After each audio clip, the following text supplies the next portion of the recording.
अमरावती शहराला स्वच्छ, सुंदर व हरित तसेच प्रदूषणमुक्त व पर्यावरणपूरक बनविण्यासाठी आमदार सौ सुलभाताई खोडके यांच्या संकल्पनेतून ग्रीन अमरावती अंतर्गत वृक्ष लागवड अभियान राबविण्यात येत आहे। या उपक्रमामध्ये अमरावती शहरातील सर्व दुभाजकांमध्ये हिरवळ सजविण्याला घेऊन टर्मिनिया प्रजातीच्या वृक्ष लागवड करण्यात येत आहे। आज स्वातंत्र्य दिनाच्या पर्वावर आमदार सौ सुलभाताई खोडके यांच्या हस्ते स्थानिक रेल्वे स्टेशन चौकातील दुभाजकावर टर्मिनिया प्रजातीचे वृक्ष लागवड करून अभियानाचा शुभारंभ करण्यात आला।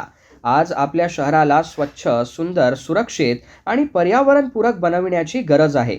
आपण प्रत्येकाने आपल्या घरापासून, आपल्या परिसरापासून आणि आपल्या शहरापासून पर्यावरण संवर्धन व वृक्ष लागवड अभियानाची सुरुवात केली तर आपली अमरावती निश्चितच ग्रीन सिटी, क्लीन सिटी होऊन महाराष्ट्र राज्यातील आदर्श शहर ठरेल।